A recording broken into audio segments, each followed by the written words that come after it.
app. We got it. You're on. You're good to go. Welcome to Conversations with Peter Boghossian. Chris Haueter, the man, the myth, the legend, one of the original, the Dirty Dozen, one of the original Jiu-Jitsu black belts in the United States. And Reed will pull up some pictures. We're not going to only talk about Jiu-Jitsu. We're going to talk about atheism, agnosticism, and street epistemology, and the role of ideology. And you're in California, right? I am. I'm in Redondo Beach, a little suburb of Los Angeles. Yeah, and I when I was there, you gave me an awesome lesson. That was fantastic. I'm still remembering a lot of those techniques. I've been rolling with Eric Anderson. Holy, oh yes, he's just like, holy shit, he's good.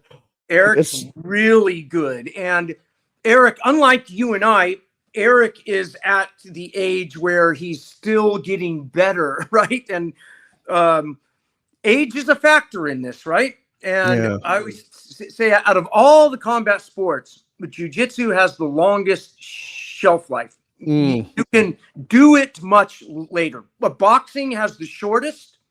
Jiu-Jitsu has the longest. Yeah, it's interesting. Before we talk about a few things, let's go down just a little jiu-jitsu. So I have an idea I've been playing with. I've never seen it anywhere. I've never said anything to anybody. I actually did talk to Matt Thornton. You gave Matt Thornton his black belt, and then Matt started Straight Blast Gym. So I have an idea I want to run by you. So I train all over the world with different places, different studios, different everything. And I have noticed, with very few exceptions, I've noticed that I can tell how good the instructor is by the warm-ups. And this is what I mean by that. If there's a lot of like calisthenics BS, almost invariably the quality of instruction will be bad. The next level is if there's if you're not using a body in the warm-up, like someone else's body, the instruction will not be that good. The best places, and there's only one exception to this I can think of, the best pedagogy is, and the best coaching has always been when the warm-ups, and people think they have direct applicability to jiu-jitsu, but you have to be with another body. Like when the warm-ups are with another body, those are always far superior. And one of my favorite places to train is in Austin at Vow Jiu-Jitsu. And those guys, at least when I was there, the times I've been there, they don't do any warm-ups. They just start with another body, like a flow roll or something like that. What do you think about that? Well, I mean, being that I'm almost 60 now, I do a very light pre-warm-up.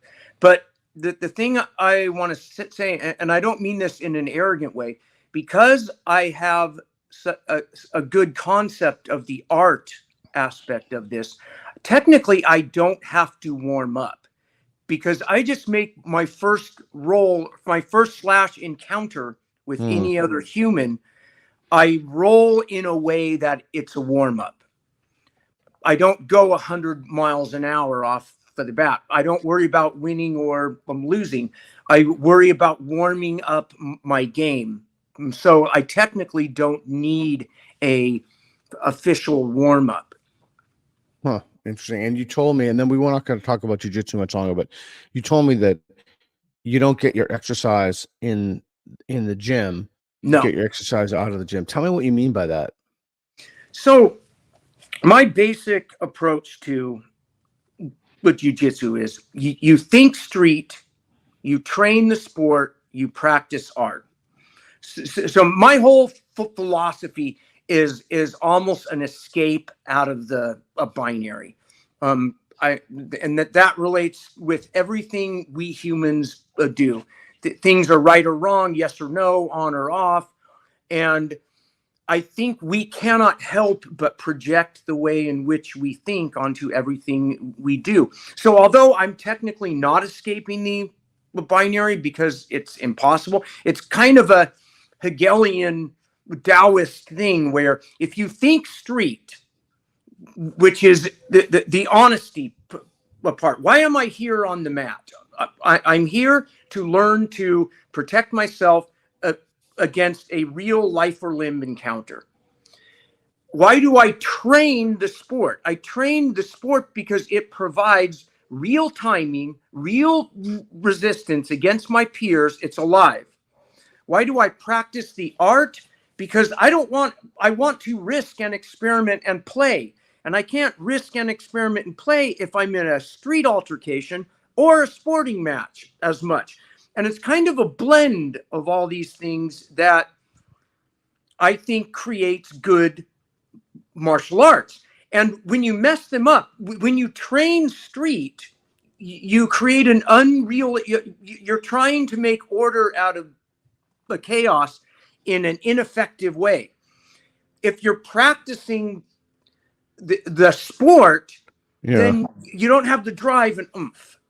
Yeah. So it's interesting how Matt was the first one who told me about this. Oh, I mean, I kind of knew it, but Reed, pull up the tweet that I did.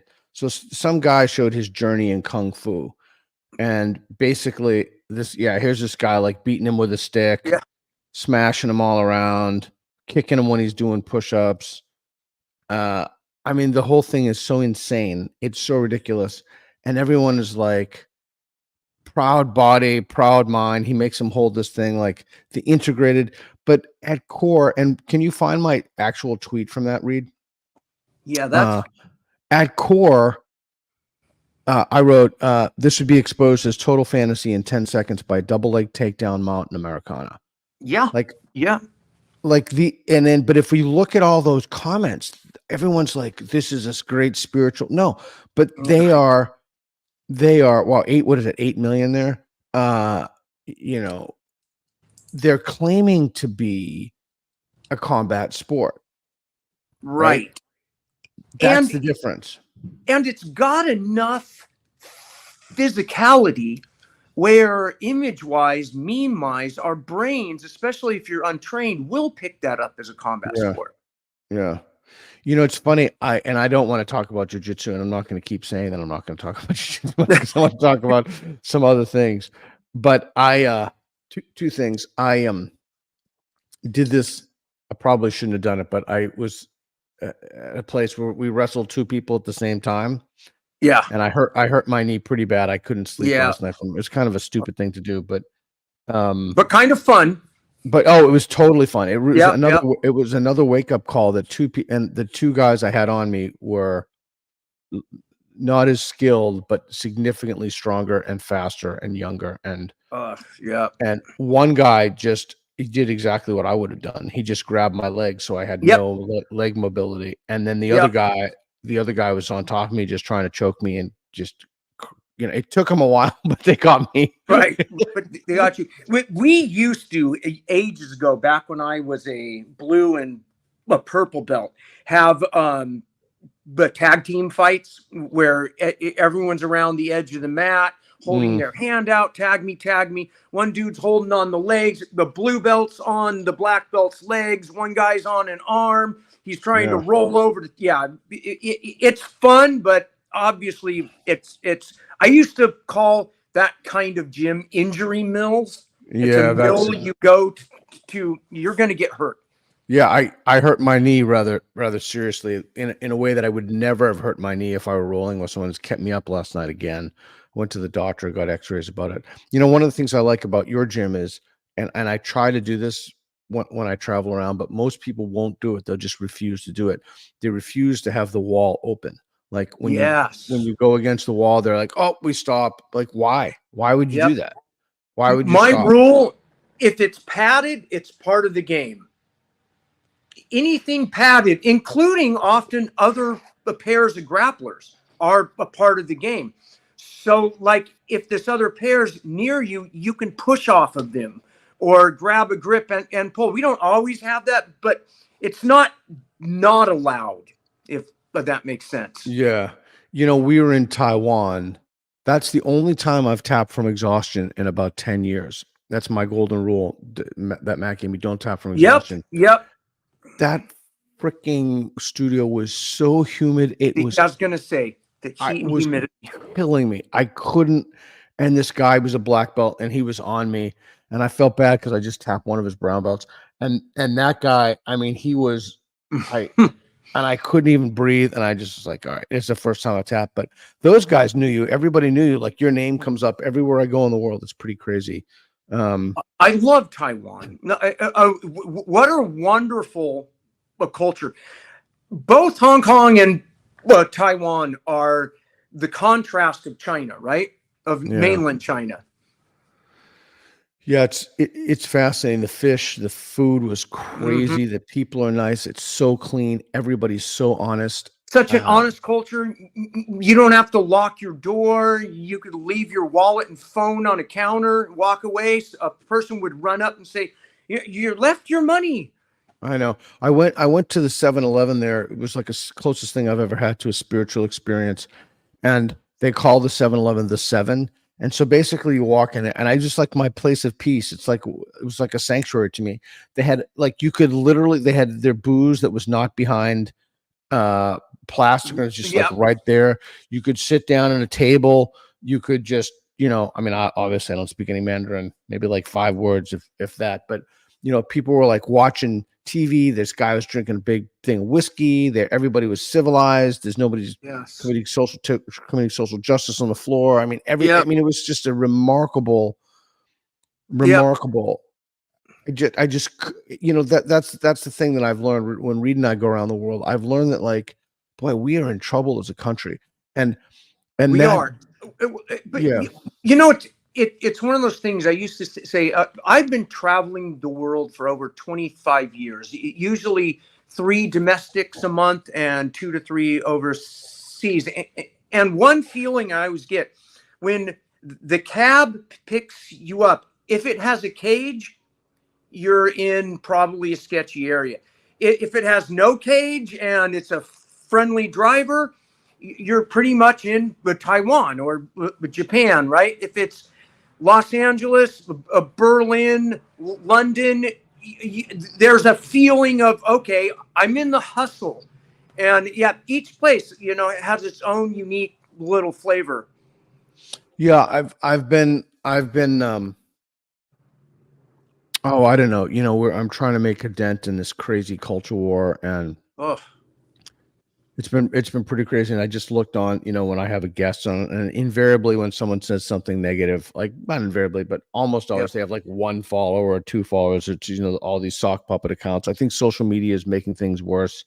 Oh, absolutely. It's one of those things that, and I write and rant about it all the time. How, like most new communication the technologies, whether it's the printing press, the radio, television, now internet, there's always a honeymoon phase. And 2011 was the peak of the internet, where suddenly it was seemingly democratizing the world. I remember in the Arab Spring, I was talking to one of whom I would call him a naive left-leaning intellectual, who said, "Isn't this wonderful?" And I said, just wait till the state gets a hold of that apparatus. Yeah, and that's what we're seeing now.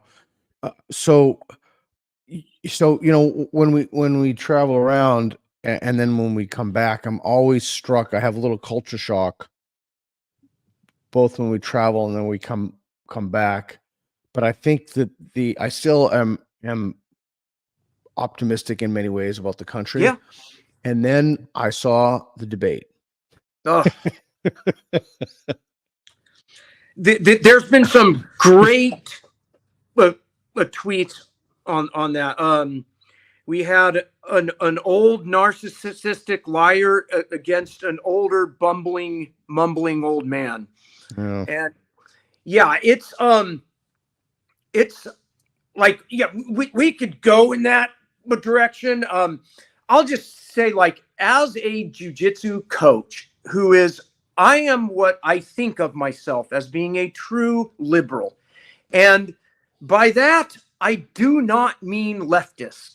Yeah. To me, a true liberal is a striving energy to be so open-minded and to, like in science, to constantly try to prove myself wrong. Once I have a hard opinion, that scares me. Like, wow, I'm closed-minded. I need to open up. I need to be open-minded to conservatism, or I'm not a true liberal. And I think that's what liberals traditionally, and I sound snobby, we are rare, and we can be under the delusion that the progressive is on our side, when they not necessarily are.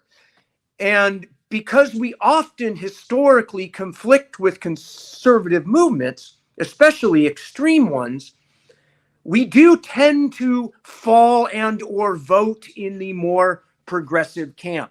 But in a two-party binary, and again, I'm a Hegelian Taoist, I find myself constantly trying to mediate and synthesize. I have black belts who are at the January 6th. I have ones who are woke. And I consider them all my friends and companions. And it troubles and hurts my heart that we are so divided. What do you mean by a Hegelian Taoist? What does that mean?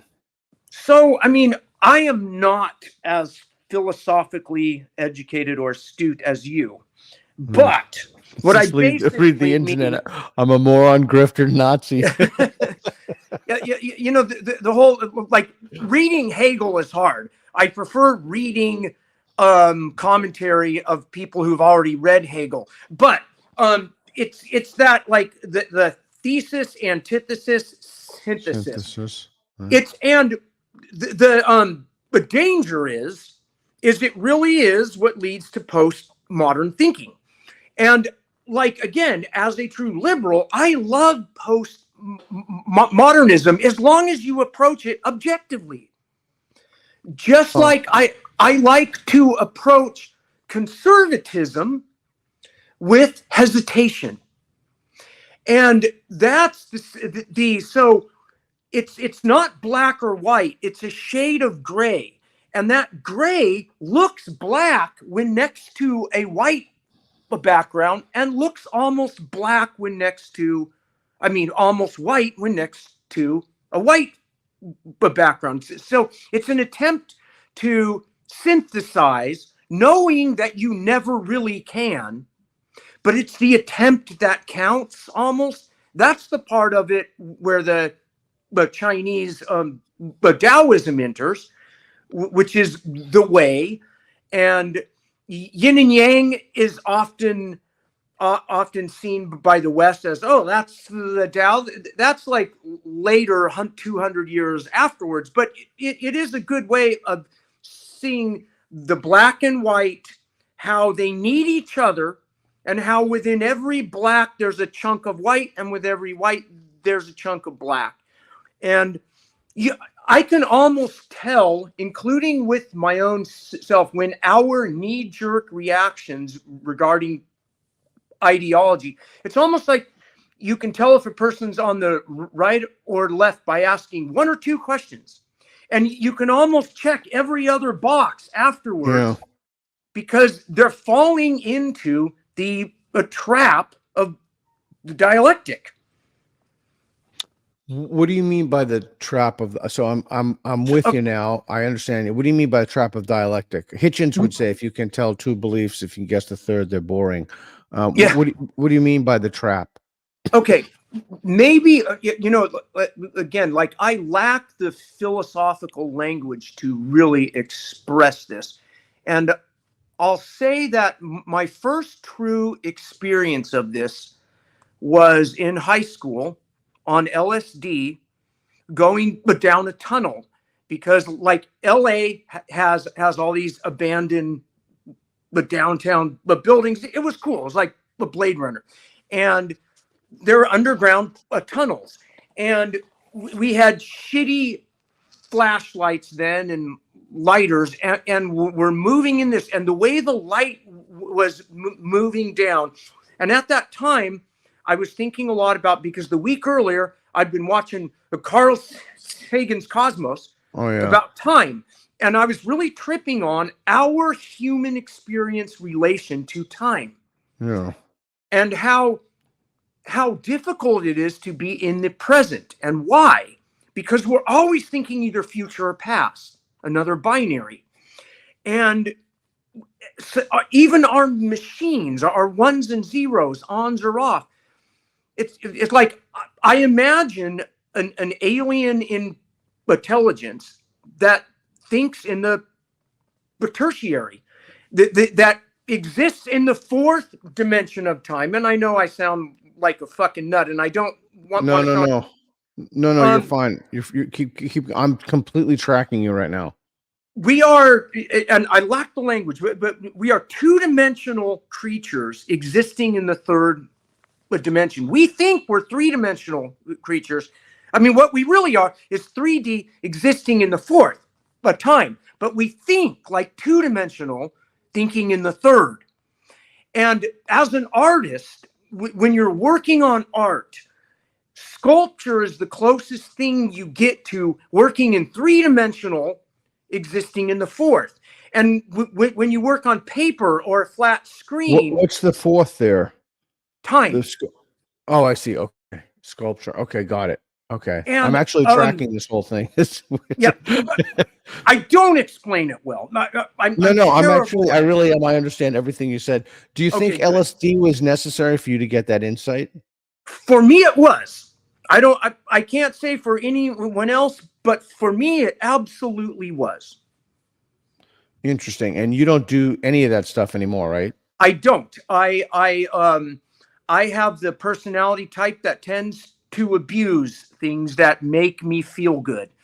And I recognize my primal impulsivity, compulsivity, and it's a personality type. Maybe it's genetic, maybe it's not. I believe it's both. Again, another binary. It's either nature or nurture. No, it's both. And yeah. Do you think that's one of the things that made you so good at jiu-jitsu? Because I've noticed a lot of people who are like seriously good at jiu-jitsu, they're like obsessed. They have OCD. Yeah. They're like watching videos all the time. They're like, you know, like Gunnar Nelson from Ireland. He's like always moving his body in these weird ways.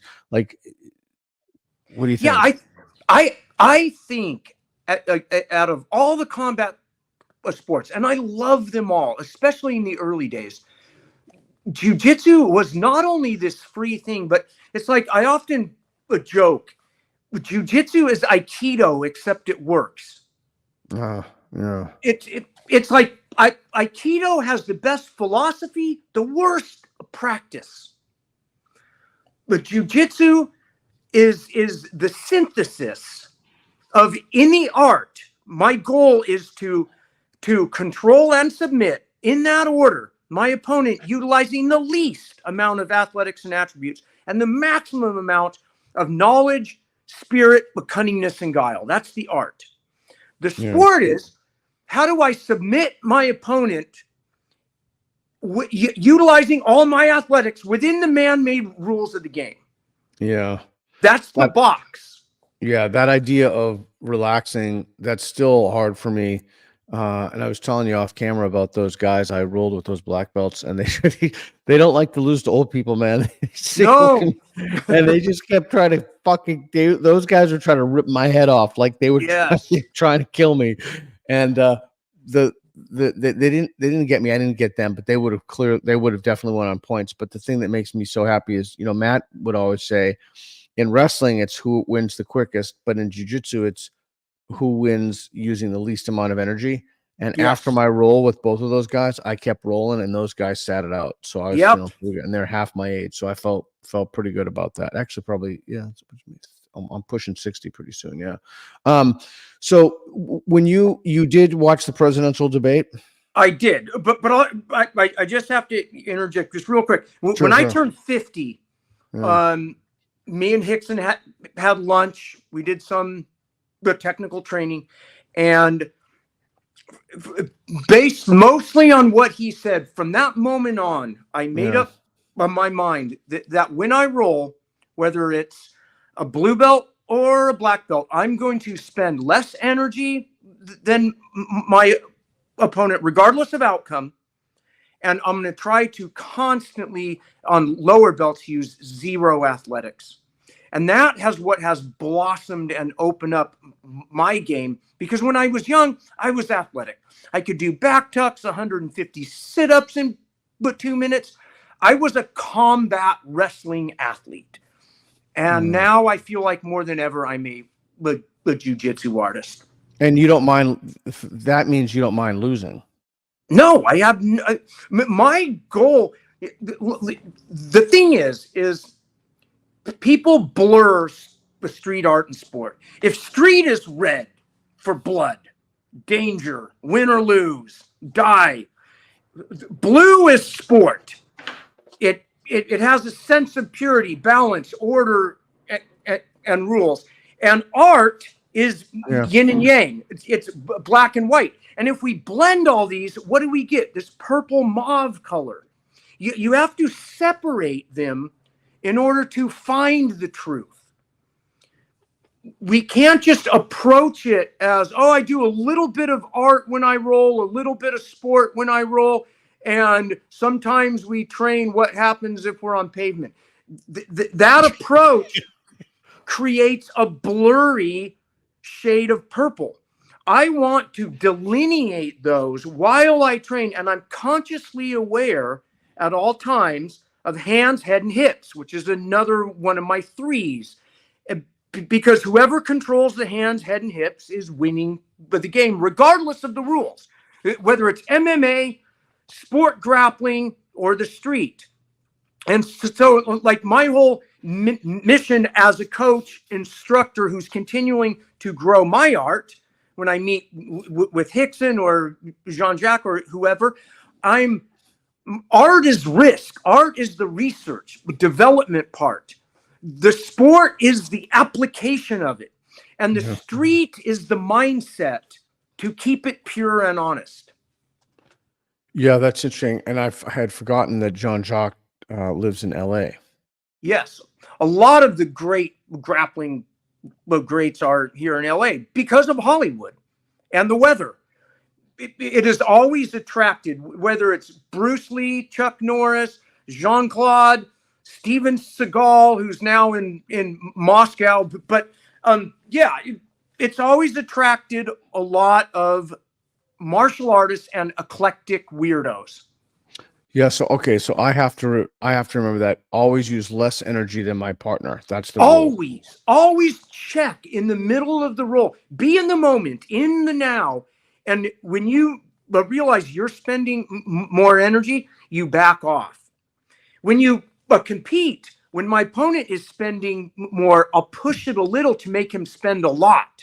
I want him to draw his energy out, because as Helios said, we are training for the 2-hour fight, not the 3-minute round. And in terms of life, there's metaphors and analogies galore, which I'm trying to apply to my life. Yeah, it's interesting. So I really like what Gordon Ryan does, which is the no time limits. Yeah. And so I found that the best roles I've had where you just have no time limit and you just, but so many people don't want to do that. One, they don't want to do that because it's kind of boring for the unless you're the GOAT, unless you're like Gordon Ryan. It's a boring I mean, but grappling is boring. We all love watching NFL, but we aren't interested in playing it. I would rather watch a football game than most grappling events. Although I do watch them and I turn the volume down, whether it's UFC or whatever. I have no interest in being distracted by the personality drama. I'm watching it for the art. So I click down the volume and I watch how athlete A defeated athlete B. You know, it's interesting. Matt and I we're just sketching out a series now, and it's going to be about women's self-defense. And I don't know if I should go down this rabbit hole, because I'm trying to think. It's probably best. I want to talk to you about some things other than jiu-jitsu, because I would literally sit here for hour on end and talk about jiu-jitsu. It's like one of my favorite subjects. But because Reed is beginning his jiu-jitsu journey right now, and we have a dojo here. I'm just in so remote. Don't say where I am, but because I have security concerns. I'm so remote. I can't find a carpenter to put in I'm literally in the middle. It takes me 50 minutes to get to a grocery store. All right. Anyway, so you watched the debate. Yes. And in horror. Yeah. Okay. I was going to say, what was your reaction to that? Here's my honest assessment. And I know people who know Joe Biden. I don't know them directly. I know people who know 3 links away. And I have heard certain rumors, like we all have had for a long time, that sometimes he's on and sometimes he's off. And clearly what we saw wasn't off a time. And what if he's off when we need him to be on? Like, that's the big question, right? Now, ultimately, this is an anti-establishment era. So whoever the election becomes about is who loses. If you are a Republican, you are trying to make this election about Joe Biden, his age, about Hunter's laptop, whatever it is. If you are a Democrat, you're trying to make it about Trump's history of fraud going back to 1986, the emoluments clause beefs, the lying, and all that stuff. And so both sides are basically trying to throw mud at each other. And that creates a toxic political environment, because in our ideals, I believe you and I ultimately would agree on this. I would rather have discussions about ideas and about positions and finding out who is qualified for, who can point out Iraq on a map. Joe Biden can do that. You think so? I do. I don't. I picture him as the old history prof who can barely use his phone, but can understand the world and has relations with others. I picture Trump as a far more energetic, self-driven man who doesn't care whether he can picture Iraq on a map, because I'll make the best deal anyways. And sometimes that could be good, right? I mean, so you're going to vote for Biden? I'm not saying who I will vote for, but I kind of did, but okay. This is what, over the last 8 years, I've become a huge fan of. Never Trump Republicans, former conservative intellectuals, and critical of the woke movement liberals. That is who I am a fan of. And we're in an age of a huge party shift because we have to cram ourselves into 1 or 2 parties. Yeah, that's the problem. It's a huge problem. It's a huge problem. I've seen so many of my progressive leaning friends go right, and I've seen so many of my conservative intellectual friends go, holy fuck, we're going into fascism, and move but progressive. And what I find fascinating is the conservative, when they switch, finds their inner liberal, and the progressive leaner, when they switch, suddenly find their inner conservative. And again, it's because conservatism is good. Liberalism is good. Progressivism is good. But there's a dark side to all of these, especially in their extremes.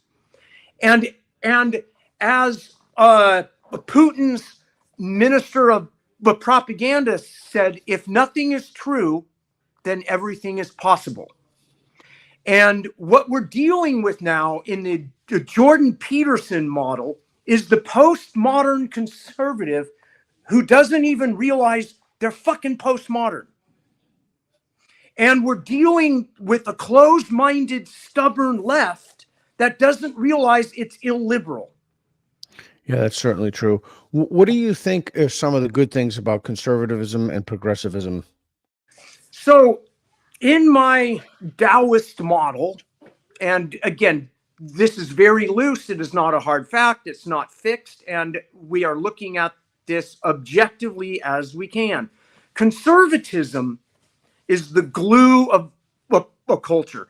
It's in essence, the spiritual backbone. Back 10 years ago, when the atheist movement was really strong, whenever I was around my atheist friends, I would tell them religion is an evolutionary product that is useful to our culture.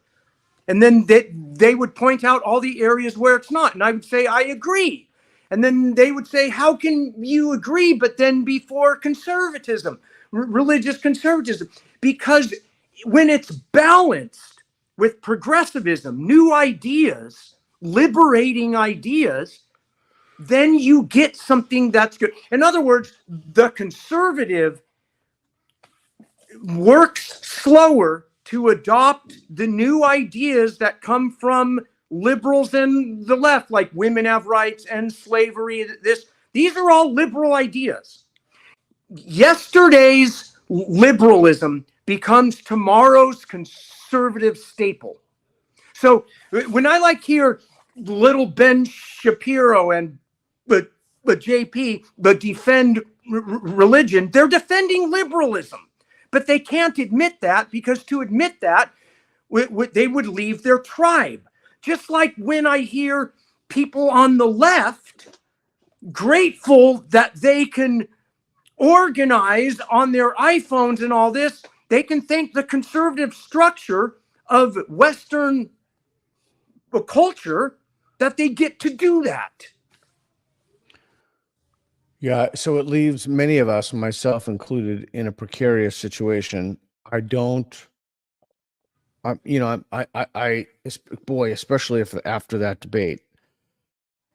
I think, I mean, the one thing I have observed many times over the years. Here's an interesting thing, and I wrote about this once, but I never published it because I'm a journalist that never puts anything out for various reasons. But so in a leadership class, whether you're in the Marine Corps, Army, or Apple computers, there are leadership traits, a bunch of them, that go from like a sense of loyalty, sense of duty, courage, honor, commitment, brash, boldness.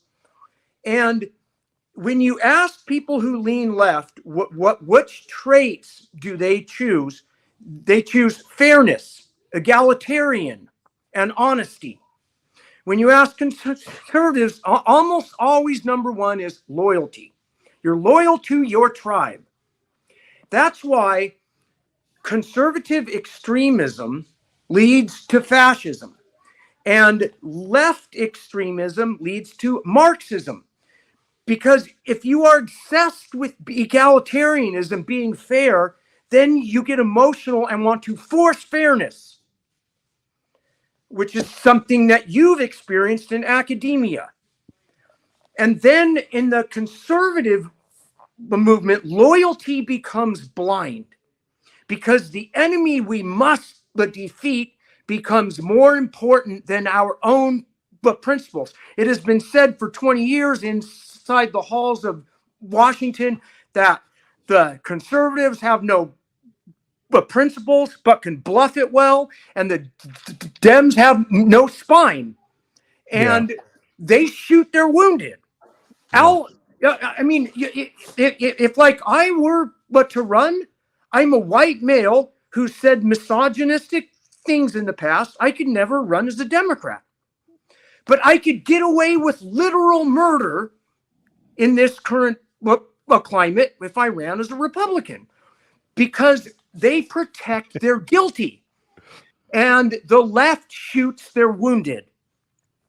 And a little bit of self-checking, and like, I don't want to shoot the wounded, but fuck, if you're fucking up, you're on my team, shit. And the thing is, we all when we choose an ideology, we tend to deny that we have any part of the other in us, right? That's right. Always, yeah. Yeah, I'm babbling. I know I'm babbling. No. I'm tracking actually every single thing you said. And I'm just thinking of Hannah Arendt and what it means to have an ideology is that you believe it's true. And I'm just, the older I get, the more obvious it is to me. Reed, pull up that tweet from that guy I was just talking about today about Biden did not suffer from cognitive decline. The more obvious it is to me that ideology perverts the sense of truth, and it makes it very difficult. It's not only that it obscures what's true, but it overrides. It's kind of like the moral mind overriding the rational mind. Yes. And so I think we need to be extremely careful about, or at the very least, as an absolute minimum, we need to be mindful of our ideological biases, because our mind is telling us, keep that up for a sec, that our ideological biases are not biases at all, but they're kind of flashlights in the darkness toward the truth. Yes. So this guy, as a psychologist who has worked extensively on the cognitively impaired, Joe Biden did not exhibit any signs of major cognitive decline to me. That is just right. It is like right there in our face. I mean, as is Trump's lies. They're right there in our face. Yeah, Trump's lies, okay, but I'm not going to go there yet. So to me, the debate wasn't at all about Trump, like literally zero. It was all about Biden. You could have exactly. You could have put a scarecrow there, and it would have been horrifying.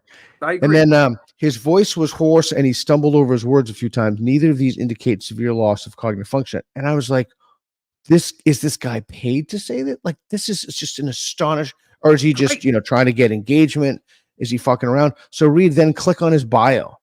So then I clicked on his bio, and it's pro-democracy, anti-fascism, gay AF, is gay as fuck, king of sarcasm, recent final, and then GOP is a fascist Nazi cult, Black Lives Matter, expand the court. Okay, unbelievably ideological. Oh yeah, and like, I don't think he sees it. My gosh, I'm sure he does not. And mind-blowingly ideological, like the quintessential example of how ideology can steer you off of a cliff and into a black hole. Yes. And I think what happens, like, okay, so I'm going to go back about 3 or 4 years, and what's her name? God, who wrote Harry Potter? Rowling. Rowling. Remember when everyone's attacking her, right? Yeah. And there was a post or a tweet. It was an Instagram post by NPR of a coach talking about saying basically what I say all the time. Look, I'm liberal. I am in no way anti-LGBTQ, but I think we should pause a minute on allowing male-born athletes to switch to the female division, regardless of their estrogen count and all that. And out of any comment I've ever done, that generated more responses. And of course, because I'm a white male, I'm instantly, you're a troll, you're a closet Trumper, blah, blah, blah.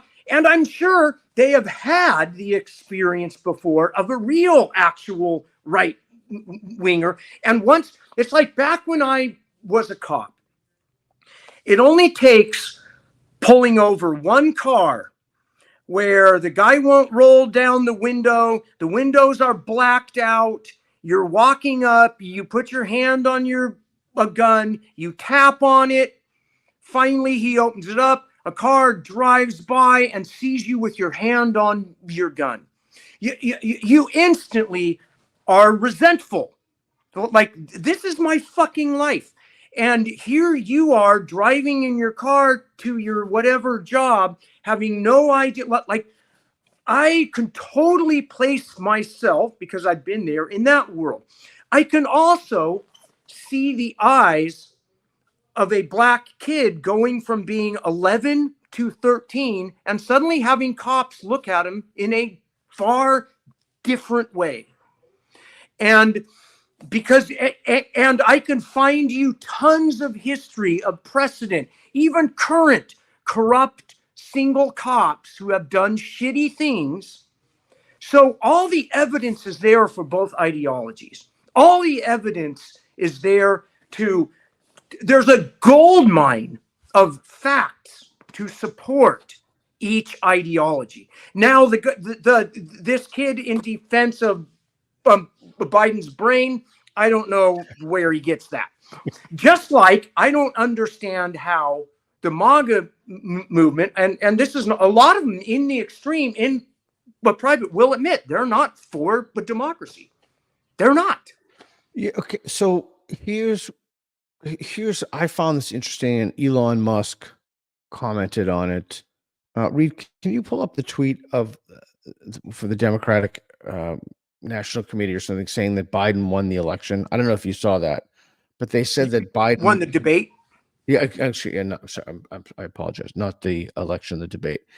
And I remember I saw that, and it was just so crazy. Yeah, I mean, it was so crazy.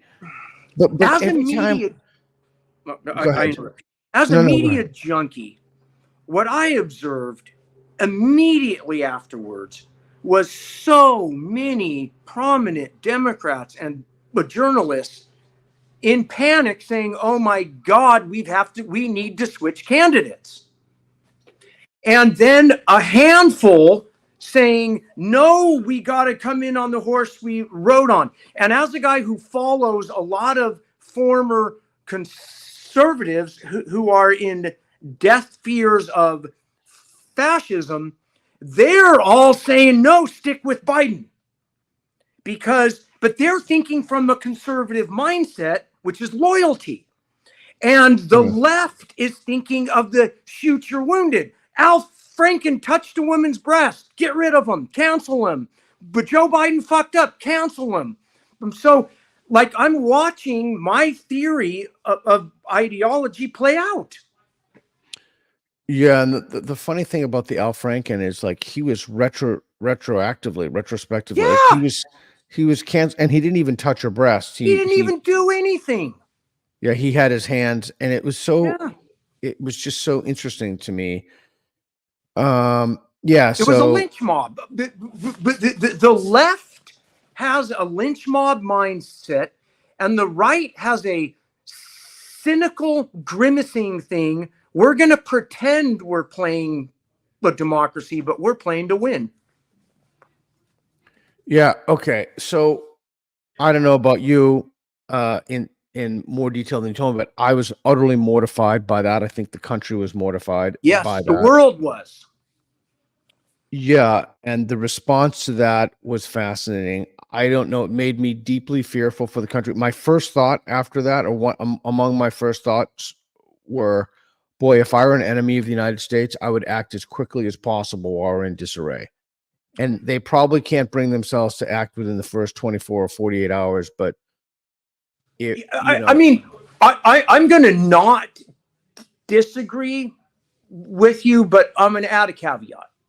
Okay. So in Trump's first term, when he appointed the generals Mattis and Kelly, there was a huge sigh of relief. A huge sigh of relief. And part of the reason why I knew and I'm going to call them less educated conservative friends, saw him as this right-wing Marine general, yay. And I know he's not. I know he's an intellectual centrist. Yeah. And it's very common that military types, when you're younger and your job is to swap rounds with the enemy, you're going to lean conservative. When you get older and understand the nuances of things, you're going to, the liberal, and I didn't say leftist, the liberal in you comes out. That life is much more nuanced. Always being the brash, bold, tough guy is not always smart. And Mattis is one of my favorite generals, as is McChrystal, Admiral Mattis, McRaven. Mattis is great, man. He goes down to the front line. I don't know if I've read a lot about his stuff a while ago, but he goes down to the front line in the trenches with his troops. He's I realized that when he came out with criticisms, I don't know. Okay, well, so let's. Yeah, I mean, we could jump down all kinds of things, but often when people ask, "Who are you going to vote for?" I tell them the reasons that I'm not voting for trans rights, nor am I voting against the trans rights. I look to people like General Mattis, Kelly, Rex Tillerson. People who have experience, who can point out Azerbaijan on a map, who understand the nuclear arms deals. That is what concerns me far more than this fucking culture war shit.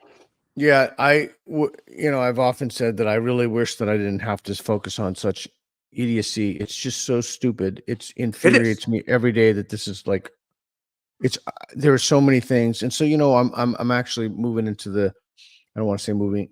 Let me put it this way. I'm actually doing work with young men. We tried to do the same thing I did in my dissertation, to go into prisons in the third world and do the spectrum street epistemology stuff and just help them kind of improve their moral reasoning. Since my dissertation, I can't remember when I did it, 2004 or something, but we've made a lot of improvements in that. And I love how you do that. I mean, I personally think that is a genius. And I've watched that system.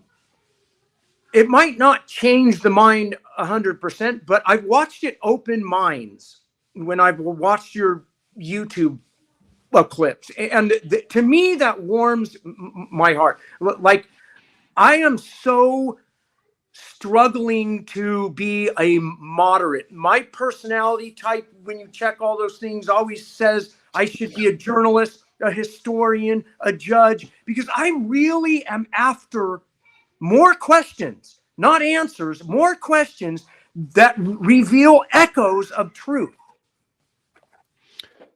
Yeah. So Reed has made a lot of the micro adjustments to that, and in aggregate, all those micro adjustments together are pretty big. He came up with the mat idea, and then he put him in a horseshoe idea. Yeah, you can see it there in the bottom.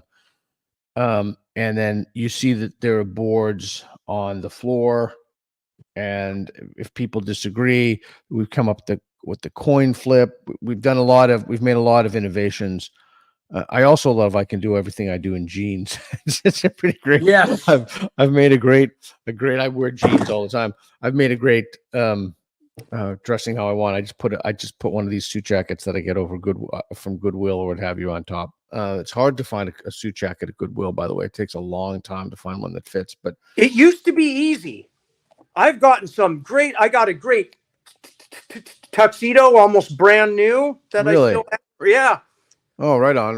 Okay. Minor tailing needed. Yeah. So I think that street epistemology is one way out. Yes. There's one with Eric Kaufman, Andy No, Helen Joyce. Yeah. I think that the street epistemology, they're picking up the boards. They're trying to figure out, like, why does someone believe what they believe? And then I make people will flip a coin and send them to the other side of the line and make them. But I don't know why this hasn't caught on more. It's a free, effective, simple. It literally costs nothing. You don't need mats. We used to do it with chalk or tape. I don't know why educators and people just don't use this. Someone sent us a link to a school board meeting that had used this, but anybody can use this. It's just one of the best ways to help people clarify their thoughts, convince others of their position, if that's your goal. I mean, you can do anything with it. And I'm kind of struggling with why this isn't more commonly used. Honestly, I don't really understand either, because I found it genius. Yeah, thanks. It's from the essence of it was from my first book, and then Reed took that essence and then did it on the spectrum idea. So you, by the way, going back to speaking of books, so okay, my favorite book of 2015, well, but two of them is Tom Nichols, the Death Death of of Expertise. Expertise. Yeah. One of my it's a great book. favorite conservatives who found his inner liberal. Yeah. Not a leftist by any stretch. Peter Petronsky, he was born in Russia. They escaped to England. Oh, He yeah. wrote, if nothing is true, then anything is possible, or everything is Yeah, possible. that's a very old saying. It's an old line that I believe came from Joseph Goebbels first, but it had been kind of rehashed in Putin's Russia. Yeah, I think it predates that, but maybe it does. So you're going to be in so you're in California. Are you happy with Newsom?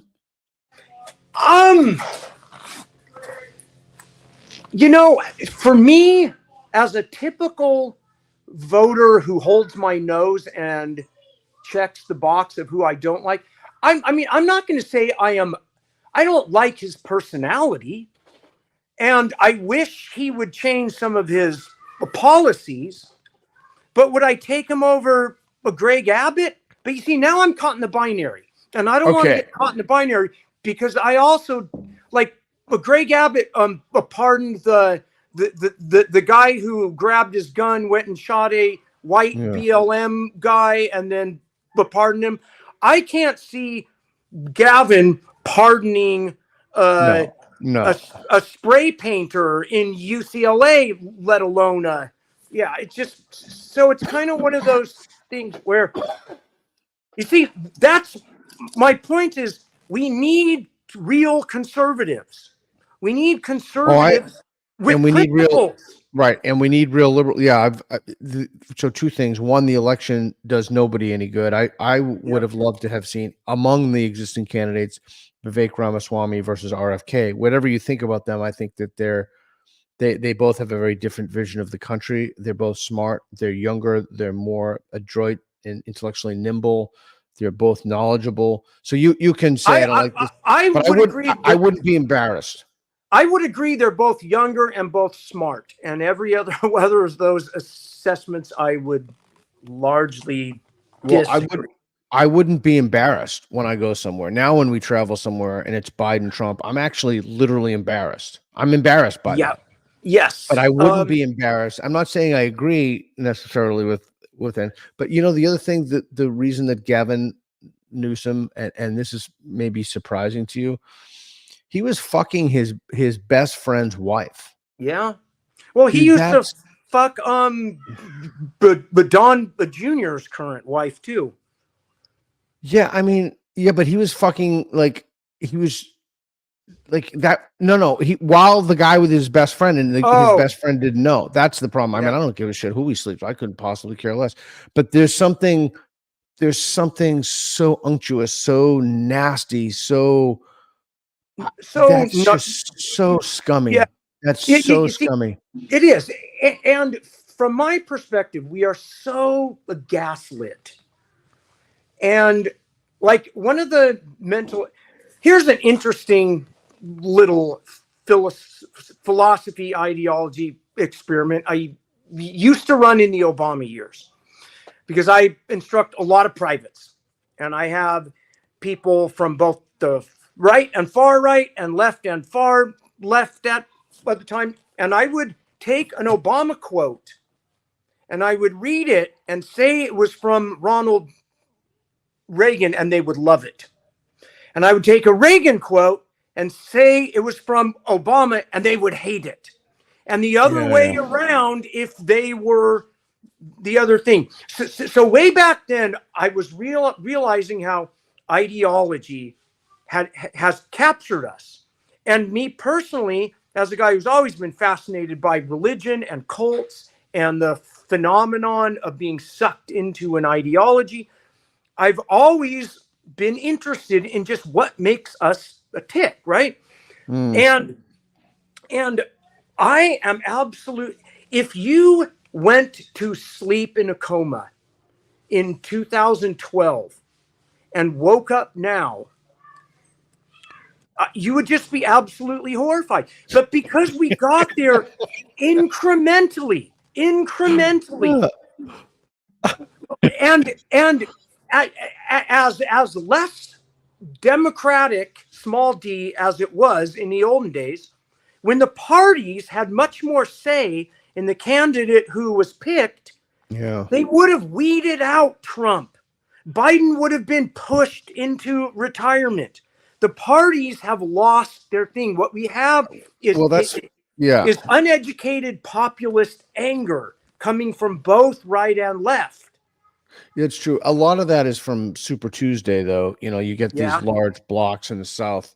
But Reed, pull up the Democratic tweet stating Biden won the debate. If you have that, I just find this to be an.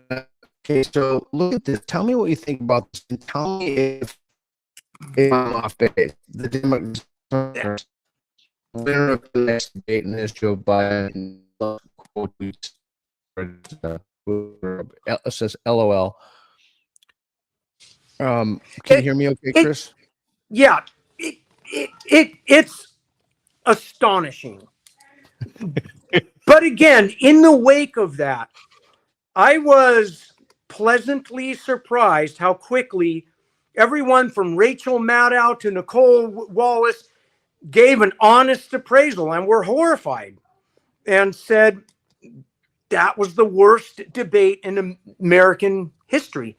And so just like there were, you can look at a reel of everyone from Ted Cruz, Marco Rubio, Lindsey Graham, 8 years ago, talking about how Trump is the most narcissistic, corrupt, lying guy we have ever nominated. But so what it tells me is because we have a horse race and because of tribal loyalty, once we have been either outcast out of a tribe, we need another one, or once we join a tribe, we suddenly abandon everything we had of skepticism.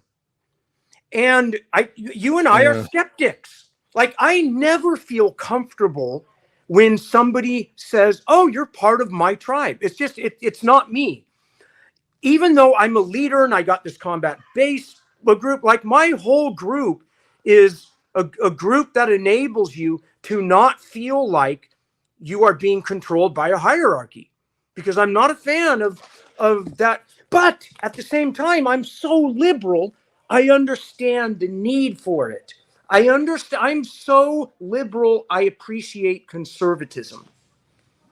Yeah, it's an interesting spot to be in with such intense tribalism made worse by social media, a lot worse by social media. And I often wonder where we're going to go with what this, you know, I lost a bet to Chris Haueter, but I often wonder where we're going to go after this and what kind of challenges our society is going to face. Because I'm not confident that we have the tools that we need to get through the next storm. And what if something actual, what if something real were to follow us?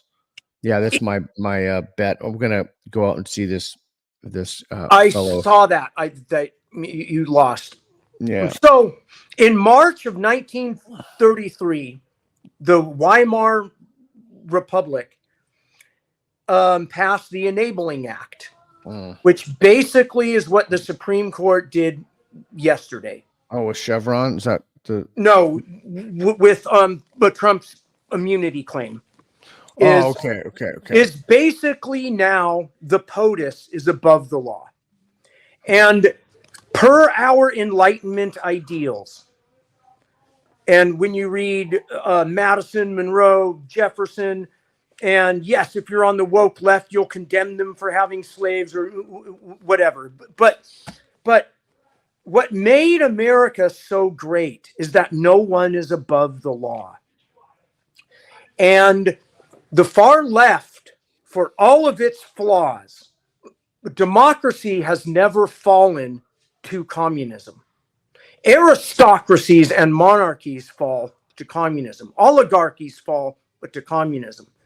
Democracies fall to the far right because that's it's the nature of the course of a culture. And America was set up in a way before fascism and I see before why you communism. mentioned. Yeah, okay. Right. Part of the genius of America was, and this is again because it's threes, it's not a binary.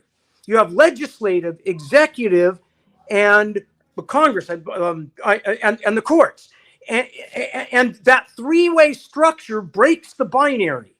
And when we preserve that checks and the balances, we have a conservative system which allows progressive ideas to come in incrementally. And the conservative who says, well, I tried to push back, but I can't change time. I guess the gays can get married. That's the healthy conservative. When the conservative who says, oh, fuck, we got to dial it back to 1950, that's the reactionary. When the left says, fuck the system, let's burn it down. But Joe Biden and Hillary are just as bad as the warmongering Republicans. Kill them all. Academia is a dinosaur. Burn it down. That's the revolutionary left being stupid as fuck, from my perspective. Yeah. Okay. So let me throw this out. I'm kind of, these ideas are percolating and I'm thinking about it. Are you optimistic that we can overcome this tribalism? We being the United States. My nature as a skeptic and based on my life experiences, knowing that this is subjective, I'm a pessimist. I tend to believe that humans in groups operate a lot more like a flock of birds or a pack of ants than they do a well-oiled machine. And I tend to see things through an amateur anthropologist, a biologist lens, and the bacteria will eat itself out of a home before it suicides. And I think humans as a pack, I mean, to me, and I know out there in listener land, you'll say, oh God, he's woke or whatever. To me, the most important fucking things are climate change, thermonuclear war, political unrest, and AI. And choosing a side in the political unrest, I do not think helps it. Even if I have to, because I'm forced with a binary choice. Okay, but I'm not going to say it helps it. All right. So let me ask you some questions that may seem unrelated to things that I've been thinking about. What would your advice okay, let's to even rewind this. I think we've not spoken about this explicitly, but my guess is you'd agree that this is a tough time for young men right now. Young men in particular. Absolutely. Young men of all races, but especially white young men are. That's exactly what I was thinking. Okay. Are struggling.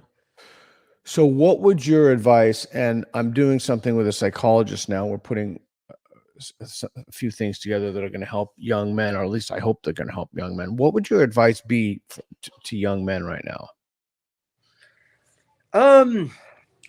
I hate to sound so my YouTube algorithm cliche, but read the Stoics. I've been a huge fan, like as a recovering alcoholic addict, which I don't talk about very much, but most of the things out there that help those people that are for fun and for free are basically borrowed knowledge from the Stoics. That first you have to admit that you are wrong. And the hardest thing for humans to do seems to be, including me, is admitting I'm wrong. That's a really hard fucking thing. Whether what ideology you lean, the sunk cost when you admit you're wrong, especially when you've been wrong for a couple of years, is painful. And although I might not agree with him entirely ideologically, but Stuart Stevens, who wrote "It Was All a Lie," was a Republican insider operated, played golf with George H. Bush, wrote speeches, brilliant writer, and all that. Never read it. Never read anything he's written. It is a moving book. And he says that the Democrats should write one too. It's a scathing rebuke of how something so good as conservatism has descended into reactionary things. It'll move you. Okay. And Kurt Anderson, who's a liberal but progressive, wrote a pretty good article that came out in the Atlantic a while back.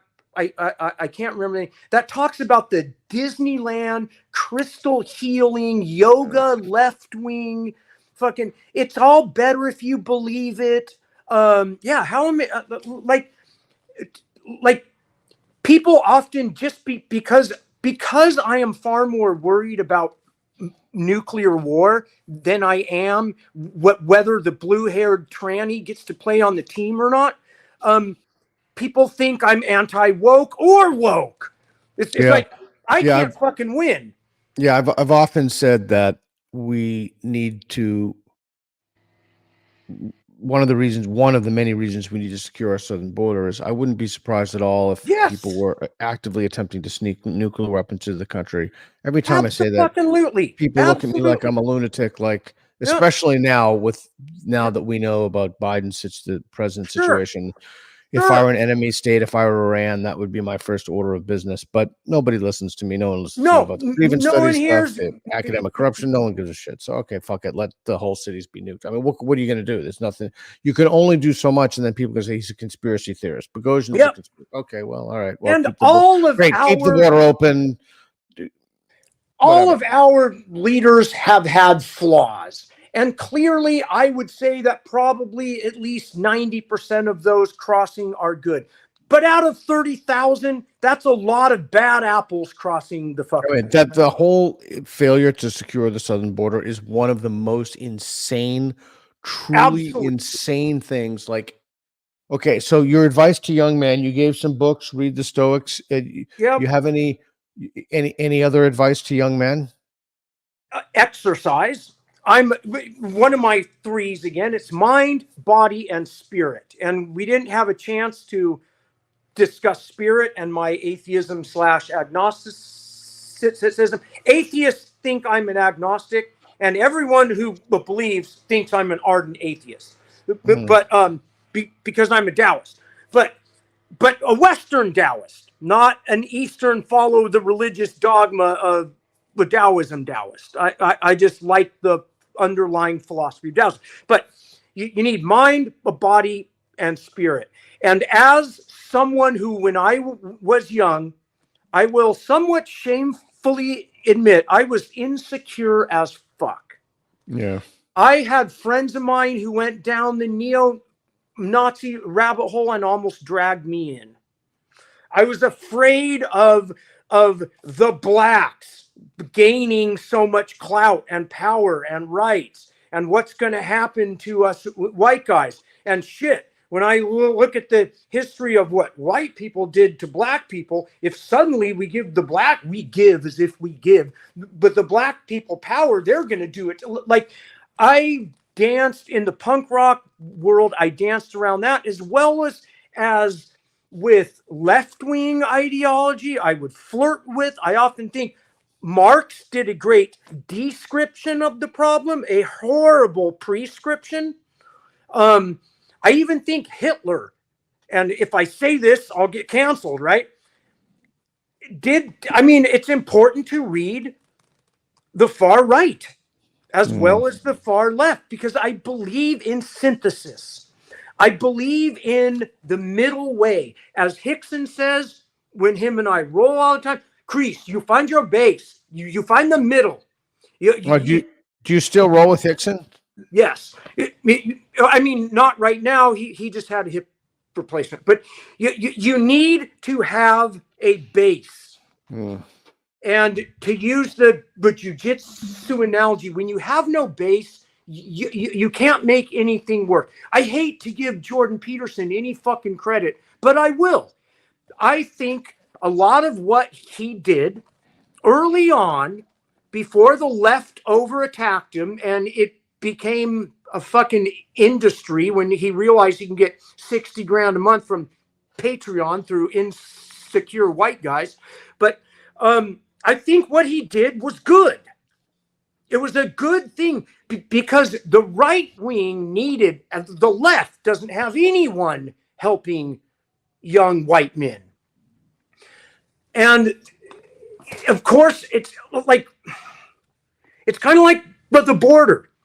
If the left doesn't do it, and there was a good bipartisan bill that would have passed, but Trump called up and said, but kill it, because I got to run on be afraid of immigrants, which is the thing. If it was the other way around, if Obama called and killed the bill, it would be front page news. That's what I mean. We are so gaslit because even though the liberal press likes to pretend it's liberal, really it's progressive and woke. And the right-wing press likes to pretend it's fair and balanced. Really, it is a Republican Party infomercial. And so we are in a news desert. And unless you're like us and get really into it and compare and contrast and dig, I love ground news, we miss what's happening. And part of it is humankind has never been able to grasp this much knowledge at once. Before I talk too much. No, you'll go ahead. Finish your thought, and then I'm going to ask you one more thing, and then we're going to conclude. Finish your thought, though. Before World War I, when the radio was just starting to become a thing, where the young German 17-year-old or Irish 17-year-old was filled with ideas of glory about entering the war, the shock and horror of that war was so intense, it changed culture. And now we're in an age where, to quote the band Jane's Addiction, nothing's shocking. We are so bombarded with lies, with outrage, with shock, with ugly things, with Israel bombs hitting hospitals, with Hamas raping women. We are so bombarded with emotional, tickling imagery. Yeah, nothing shocking. Sound. Nothing shocking.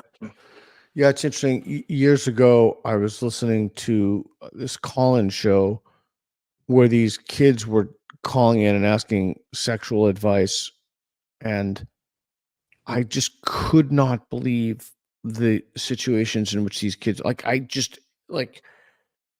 even I'm not a prude at all, even in my wildest imagination, I couldn't have imagined. And then I remember, wow, where do you go from there? Where do you? There was a period of time in my 20s where I was still pretty insecure, and I thought I had some closet kinks. Fuck, I'm plain vanilla. Yeah, I know, right? I am plain vanilla. I know. And I know. Yeah, it is. I don't know what our answer is.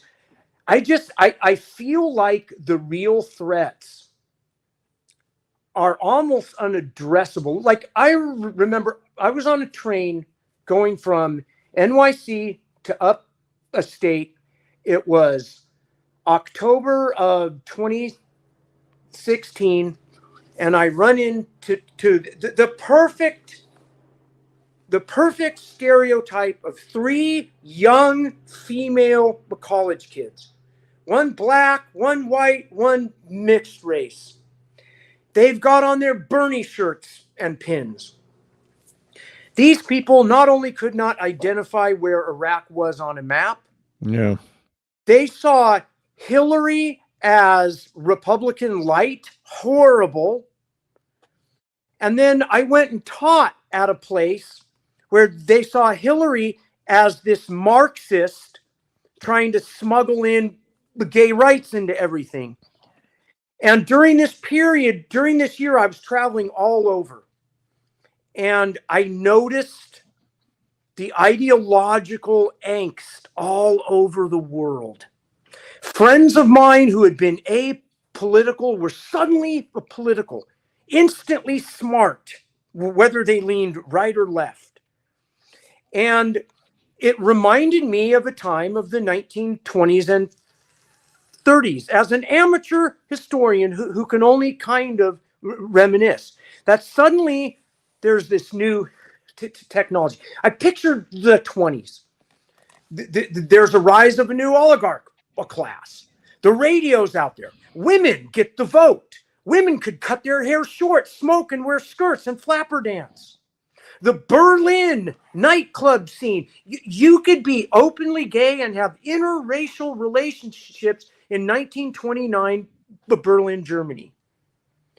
The left, Marxism, had just swamped Russia, Eastern Europe. There was a real threat. There were active communists involved in every democracy. There was a fascist rise in England, United States. 30,000 Nazis met at Madison Square Garden. There were communists that wanted to take over the United States. And people, you could bash on FDR all you want. You could bash on Churchill, who was the moderate conservative, all you want. But those two men held the glue and held the middle, just like Abraham Lincoln. May the center hold, because I'm a firm believer in democracy, and in that if we vote too far one way, we can correct it and go the other way. As soon as you get far left, far right, there's no correction mechanism.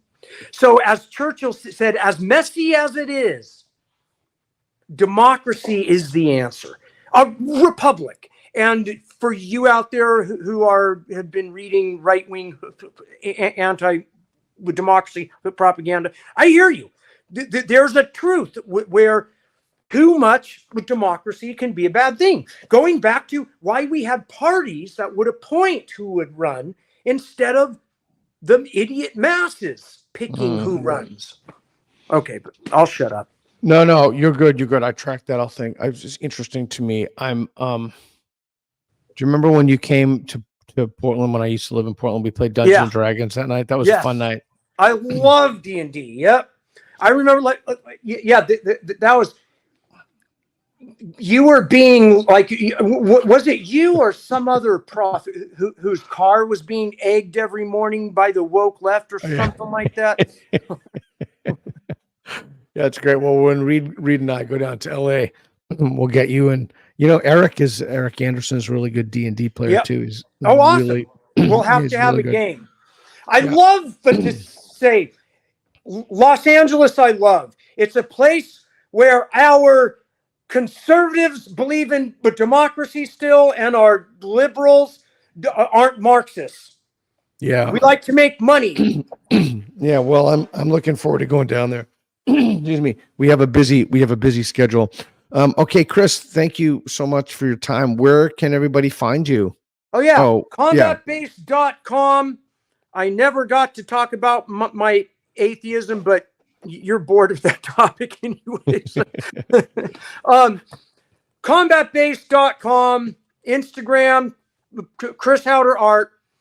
I'm an artist who strives to be open-minded and accepting to all, and not in a woke sense, not in an intellectual sense. You're if you ever want to roll with me in my garage, hook up a private, or yeah, come. I love the art. It's the only time my head is quiet is when I'm rolling on the I mat. completely understand that. And that private you gave me, I'm still learning. I'm still using it, like, move my hips toward the head, etc. You told me I'm still using those things. So those are like super useful. I'm definitely going to remember to just relax my roll and use less. That's my big thing that I'm working on.